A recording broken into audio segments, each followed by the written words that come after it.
Nah, kalau menjadi seorang perempuan yang sudah berkeluarga terutama, itu pasti menjadi suatu tantangan yang beda ya, karena kita harus bisa membagi waktu, mana untuk keluarga, mana untuk bisnis. Nah, makanya penting banget kita punya yang namanya spirit nih, semangat gitu ya, semangatnya ini tujuannya tuh buat apa sih?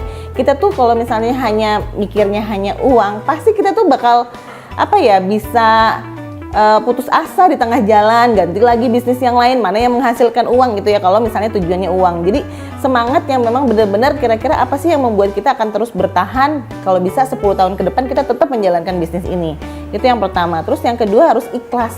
Nah, saat kita pasti ada tantangan kan, semuanya tuh pasti punya tantangan, baik tantangannya ternyata nggak datang dari diri kita sendiri, tapi dari luar mungkin gitu kan.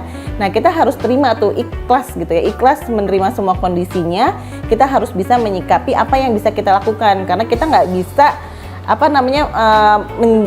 mencegah kalau kejadiannya itu di luar daripada kendali kita. Terus yang terakhir harus positif. Nah, positif itu yang pertama adalah support system kita juga harus positif gitu kan, support dari orang tua, suami kalau misalnya sudah berkeluarga itu paling penting banget doanya mereka.